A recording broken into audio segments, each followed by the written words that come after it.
our shadow self, meaning everything about us that, see, it's dark, it's repressed, unconscious, dark, we don't see it.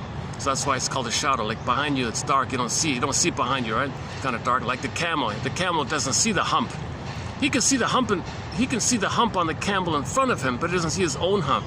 So it's kind of like unknown to him, like in the shadow like that.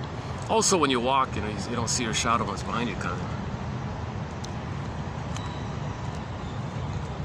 Robert Buy's metaphor, it's the long drag, it's the long bag we drag behind us.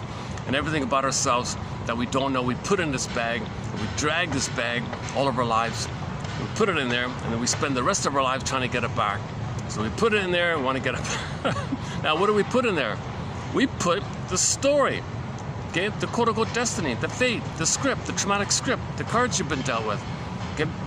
What kind of pattern did you have with your mother? That went in the bag. We don't know it. So you take all those elements about you that's in the bag, and you can create like a character to embody it. That's the double self, or the unconscious self. And it's kind of like this self, or this double self, unconscious self, secret self, unknown self. Remember, it's the one that walks with you who's not like you. He's living your life. You don't even know about it. He's living your life. You're not living your life. He's living your life. Our unconscious self is living our life. Hey, and we should be saying, our conscious self should be saying, hey, unconscious self, you're taking away my life. I want my life. Well, you want your life? Well, you got to get your story here. You got to process and assimilate and accept and integrate. I'm trying to communicate to you. If you can do that, fine. I'll free up the energy. If you don't, all the energy is for me. So I have your life force. No, I want my life force.